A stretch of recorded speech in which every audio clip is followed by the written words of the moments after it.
Hey, thanks so much for signing up to the Muscle Gain Master Plan. I'm really excited to take you on this little video tutorial series to help you understand exactly what you need to do to build muscle. Now, I'm sure you're a little bit frustrated. That's why you've landed on this and you've decided to dedicate some time.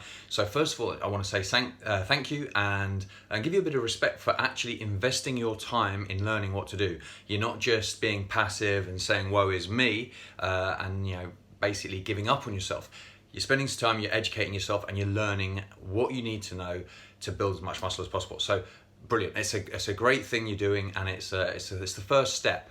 So essentially, congratulations, well done. Now let's look at the second step. Your mindset's obviously pretty good. You want to know how to build muscle, but just to re-emphasize this, before I get into training details, your mindset is crucial. Do not defeat yourself in advance and say, oh, I'm a skinny guy, I cannot build muscle. It's something that held me back for a while. I almost gave myself excuses not to build muscle, and then therefore that fed into my life, and I wasn't doing the actual habits training and nutrition wise I needed to grow because I was kind of sabotaging myself by that negative mindset. What you need is a growth mindset. Believe that although you may naturally be a skinny guy, with a smart, hard training plan put into action and the ideal nutrition plan and recovery strategies, you can piece those things together to set yourself up for success and facilitate muscle gain.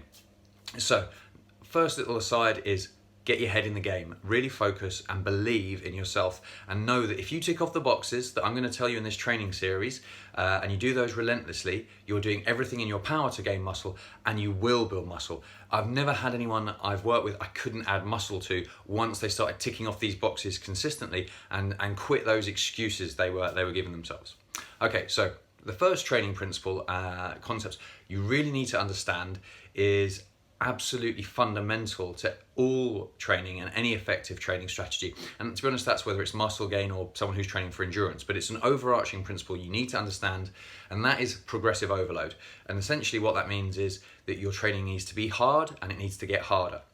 You need to lift weights sufficiently hard enough that they represent a challenge to the body and force it to adapt, almost that it perceives them as a threat to survival, and as a result, it needs to adapt. The body is an incredible adaptive mechanism. It's how we've evolved over millions of years to be, watching this on your smartphone and me recording it stood here on my smartphone. We've done so many things, but we can adapt not just mentally, but also physically. So we impose a demand upon our body.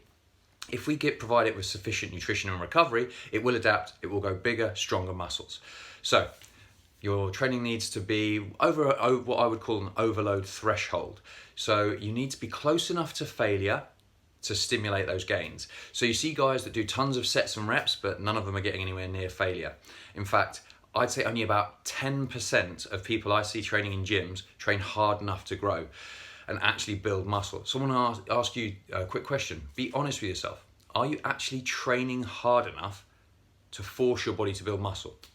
Muscle is a luxury item. It's heavy and it's metabolically costly. It costs a lot of energy for your body to hold it on its frame and sustain it day to day. It will give it up if you don't give it a reason to be there.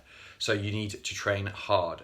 So progressive overload is key. Now, progressive overload, one of the misconceptions people have is it's just adding weight to the bar. That's one element. Sure, that's one way you can go about it. And in the early stages of your career, it's an incredibly efficient method to overload and keep building muscle. It's just to add weight to the bar every session. However, it's not the only way. And when it comes to building muscle, it should be used in conjunction with other ones. And they are doing more reps at a given load. So say you can use 60 kilos for 5 reps now, make that 6, 7, 8, 9, 10 reps, and you can be certain you've built muscle. Doing more sets is another way to do it. So across weeks, adding a set per body part every couple of weeks to your sessions. So you're doing more overall workload and forcing your body to adapt, build muscle. And of course, adding weight to the bar, as mentioned earlier, is another one. Those 3 ones are the key things, the key ways you can overload. Now, if you do those, you've got various progression schemes which I've outlined: single, double, and triple progression. As a beginner, single progression is fine. So just changing one of the variables, either adding a bit of weight or adding a few reps at a given weight or adding a set. And as you become more advanced and you start to plateau, that's when you want to start thinking about double and triple progression, which are a bit more complicated, but not really that complex, and fairly easy to understand. Now, I use these progression methods and ways of overloading within my Bulk Up Bible 2.0 program. So if you get a copy of that, you'll see, and it's all taken care of and the thinking's done for you. But the key principle is you have to understand is what got you here isn't going to get you there. So the muscle building training that's worked so far to get you to your current level isn't going to be the stuff that works in future. A bodybuilder, where at the end of his career, isn't training in the same way, using the same weights, same reps, sets, and body part split or whatever that he was when he first started. There's been a progression throughout that journey, and you're no different. You're going to have to do that. So make sure your training plan has an inbuilt progression scheme, whether that be single, double, or triple progression, or a combination of each.